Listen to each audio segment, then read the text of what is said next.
Smack Group of Marketing and Sales becomes the official brand ambassador of Queen's Garden.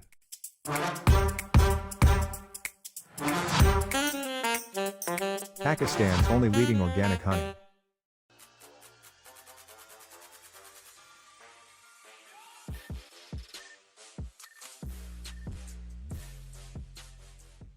अस्सलामुअलैकुम ख़वातीन और हज़रात, smack group of marketing and sales. मैं तैयब एजाज़ हूँ। उम्मीद करता हूँ तमाम लोग खैर आफियत से होंगे, जहाँ कहीं भी होंगे अपने अहले खाना के साथ एक अच्छी ज़िंदगी बसर कर रहे होंगे। चैनल को सब्सक्राइब करें, लाइक करें, कमेंट करें, हिट द बेल आइकन करना बिल्कुल भी मत भूलिएगा। आज का मेरा व्लॉग है regarding the market updates of Faisal town phase 2। Faisal town phase 2 के हवाले से आज की तारीख अगर मैं बात करूँ तो मैं यही कहूँगा कि फैसल टाउन फेज़ 2 में इन्वेस्टमेंट आप कर सकते हैं, पुराने रेट पे फाइल्स ले सकते हैं और जिस रेट पे फाइल बुक हुई है उससे भी थोड़े से कम रेट पे, मुनासिब रेट पे आप आज की तारीख में फाइल ले सकते हैं। इसके साथ साथ अगर मैं फोरकास्टिंग करूँ उसके हवाले से, इस फोरकास्टिंग के हवाले से मैंने एक और व्लॉग जो है ना प्रॉपर रिकॉर्ड कराया हुआ, लेकिन वो डेफिनेटली कुछ टेक्निकल इश्यूज़ हैं जिसकी वजह से फाइल बहुत बड़ी है। वो थोड़ा टाइम लेगी इंशाल्लाह। वो जब मैं पाकिस्तान वापस आता हूँ उसको अपलोड करेंगे हम इंशाल्लाह। उसमें मैंने प्रॉपर डिटेल बताई है, प्रॉपर फोरकास्टिंग बताई है कि एक टाइम लिमिट बताई है, जिस टाइम लिमिट के बाद जो है ना फैसल टाउन फेज़ 2 की फाइल्स मुझे नहीं लगता कि माइनस में अवेलेबल होंगी।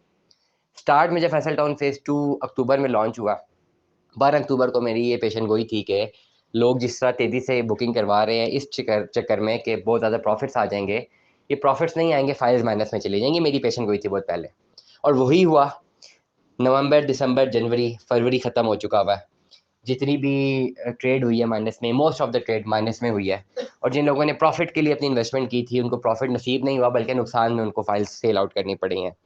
करंटली जो मार्केट ओरिएंटेड एक इकोनॉमी बनी हुई है, एक मोनोपोली और ओलिगोपोली दोनों अगर बनाऊं, दोनों को अगर मैं एक्सप्लेन करूं, तो इस वक्त सारी की सारी जो मार्केट सिचुएशन है, मार्केट फोर्सेस हैं, वो फेवर में जा रही हैं एक एंड यूजर के जिसने जेन्युइनली अपनी बाइंग करनी है। इस वक्त मार्केट सिनेरियो एंटी इन्वेस्टर है।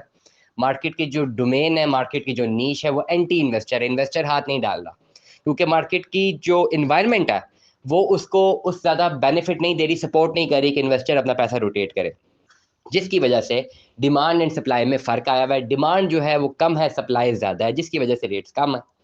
इस वक्त अगर सबसे ज़्यादा फ़ायदा उठाया जा सकता है तो एंड यूज़र फ़ायदा उठा सकता है। एंड यूज़र का मतलब क्या होता है, मैं पहले एंड यूज़र एक्सप्लेन कर दूं।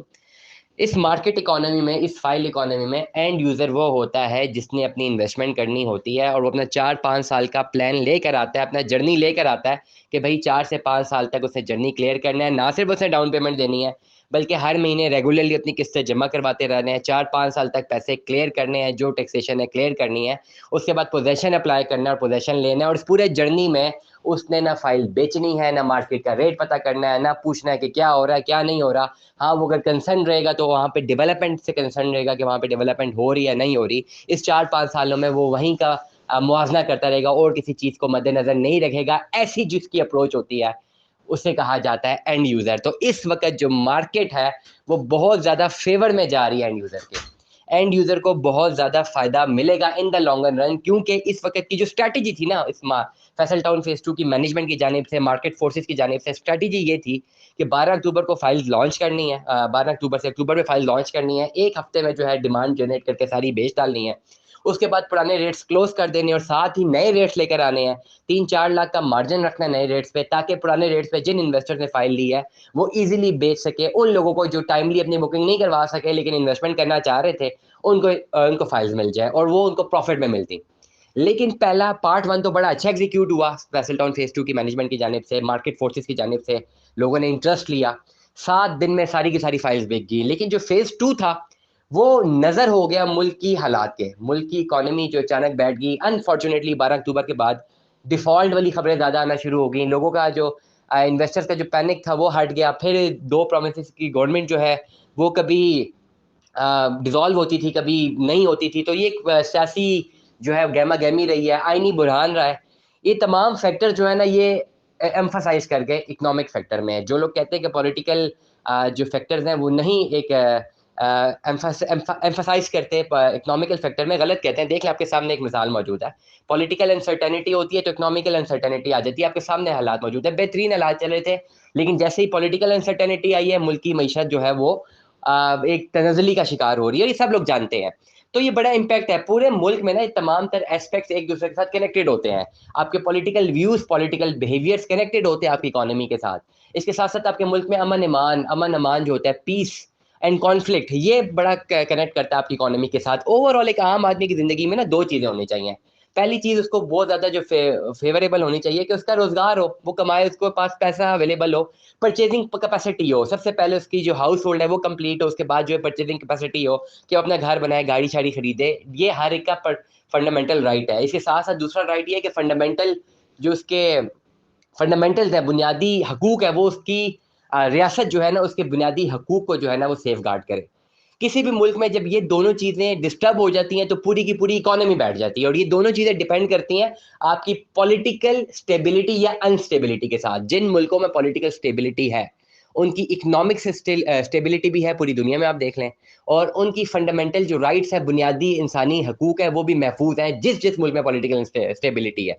जहां जहां पे पॉलिटिकल इंस्टेबिलिटी है, गवर्नमेंट इंस्टेबिलिटी है, वहां पे आपको ये मसाइल नजर आएंगे।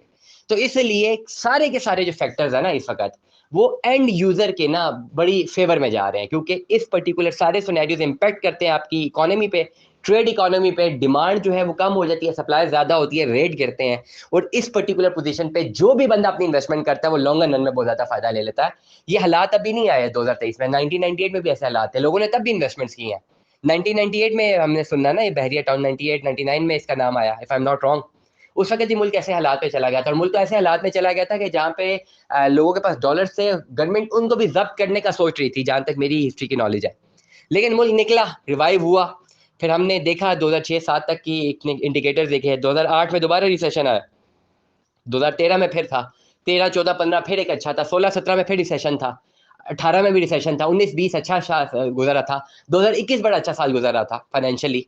बड़े अच्छे पॉजिटिव फिगर्स आ रहे थे। 19 20 कोरोना की वजह से जो है, 20 21 जो है कोरोना की वजह से हुआ, लेकिन 21 22 जो है बड़ा अच्छा जा रहा था।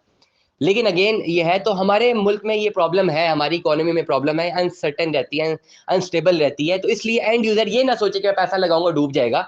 ये इसी तरह होता रहा है, ये सालों से 70 सालों की तारीख में ऐसे ही उतार चढ़ाव आता रहा है। लेकिन ऐसे ही उतार चढ़ाव का लोगों ने फायदा लिया है। जब उतार था लोगों ने इन्वेस्टमेंट्स किए हैं, जब चढ़ाव आया लोगों ने बेची हैं। तो जैसे ही लोग, तो लोग अमीर बने हैं। और आपने अमीर तो नहीं बनना जो मुझे सुन रहे हैं, आपने तो अपनी प्रॉपर्टी बनानी है। तो ये बेहतरीन टाइम है प्रॉपर्टी बनाने का। स्टे ट्यून में दस, अल्लाह हाफिज।